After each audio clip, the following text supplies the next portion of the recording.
Padre Neylor, queridos irmãos, irmãs aqui, também que nos acompanha pela transmissão. Hoje celebramos também nosso primeiro dia do Tríduo a São José. Pedimos a intercessão dele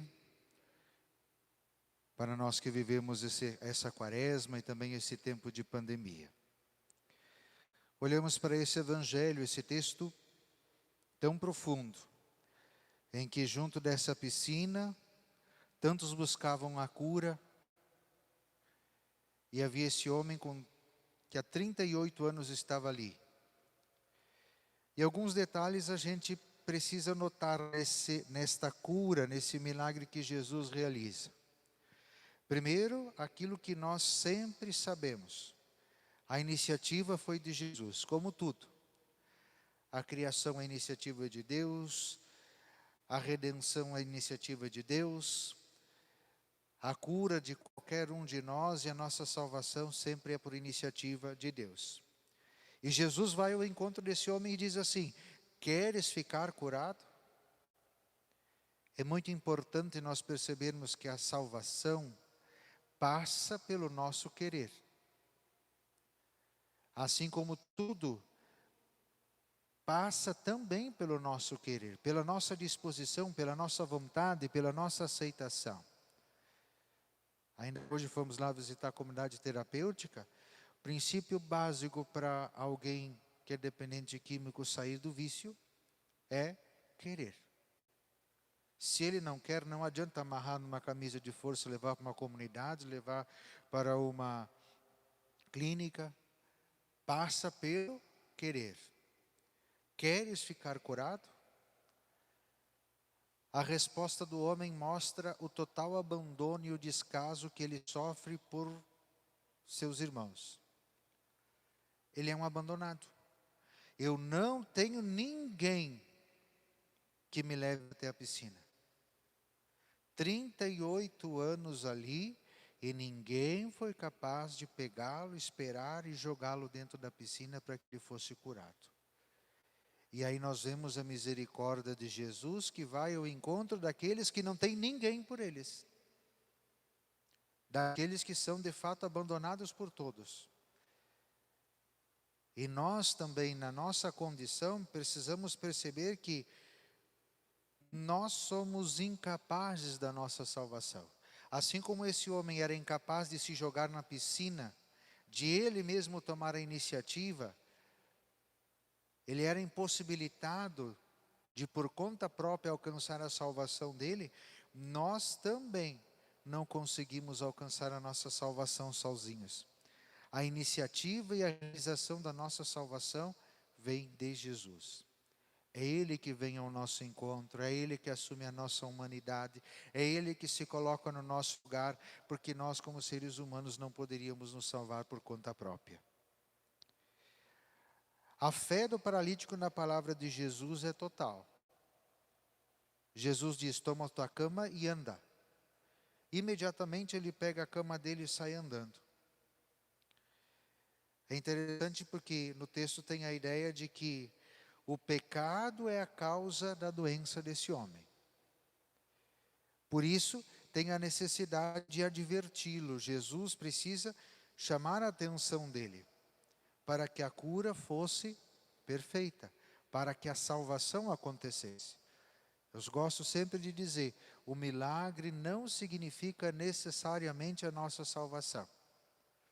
Lembremos lá os 10 leprosos, lembramos tantas outras situações em que o milagre aconteceu, mas não houve uma verdadeira conversão, uma verdadeira mudança de vida e, portanto, a salvação não é garantida pelo milagre. Mas para que a salvação aconteça, era preciso a advertência que Jesus tinha que dar. E aí nós podemos fazer um paralelo aqui, já que a doença estava associada com a ideia, né, do pecado, nós poderíamos fazer um paralelo com a confissão. O pecado é a paralisia.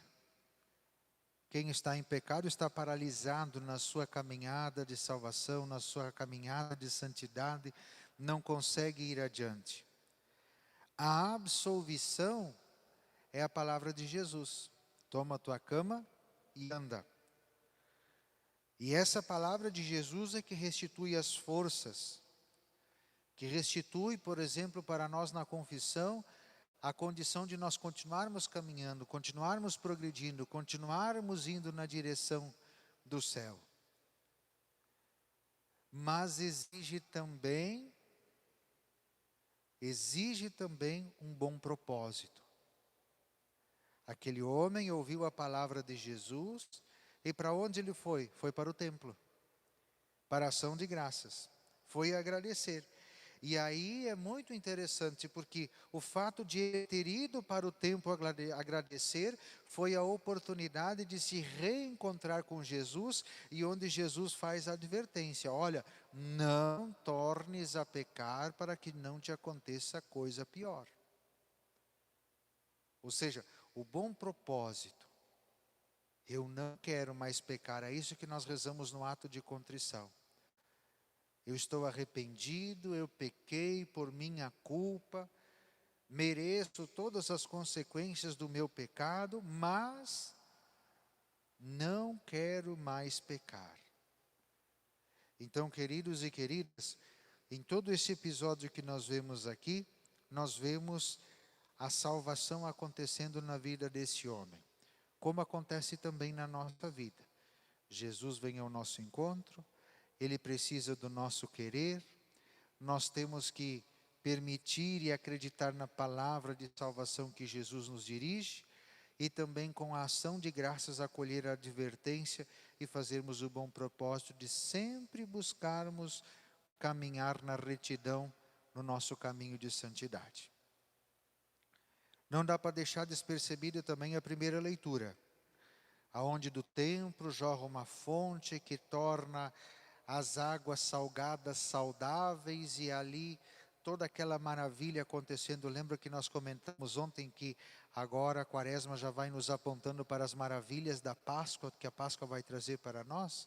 Pois bem, não vamos esquecer também, quando Jesus expulsou os vendilhões do templo, Ele estava falando do templo do seu corpo. E aqui nós podemos olhar para o templo como a fonte de salvação. Do templo brota a fonte de salvação. Em primeiro lugar, a fonte é o próprio Cristo. Ele é a fonte da salvação que jorra para nós e que permite que a nossa vida, que foi tornada completamente infértil pelo pecado, pode tornar a nossa vida também fértil. E aí é interessante lembrar que a própria Eucaristia também é fonte. O Concílio Vaticano II diz para nós que a Eucaristia é fonte da nossa vida cristã. Então, da participação na Eucaristia, nós recebemos essa fonte de água viva que brota do próprio Cristo para nós. E aí, lembrando do Evangelho da Samaritana, o que Jesus disse para a Samaritana? Se alguém tem sede, venha a mim e beba, e rios de água viva jorrarão do seio daquele que crê em mim. Ou seja, nós também nos tornamos templo, nós também nos tornamos fonte de salvação para os nossos irmãos e irmãs, pelo nosso testemunho de vida cristã, pela caridade que praticamos, pelo bem que realizamos, pela palavra que nós pregamos. Então, queridos e queridas, o templo é a fonte da salvação. Quando nós bebemos dessa fonte, o nosso terreno infértil se torna saudável, produz frutos, e nós mesmos nos tornamos fonte da graça de Deus para os nossos irmãos e irmãs. Permitamo-nos encontrar com Cristo, como fez esse paralítico. Deixemos que a palavra de Cristo tenha ação em nós, para que nós também vertamos a água da salvação para aqueles que convivem conosco, que o Senhor confia a nós para os nossos cuidados. Louvado seja nosso Senhor Jesus Cristo.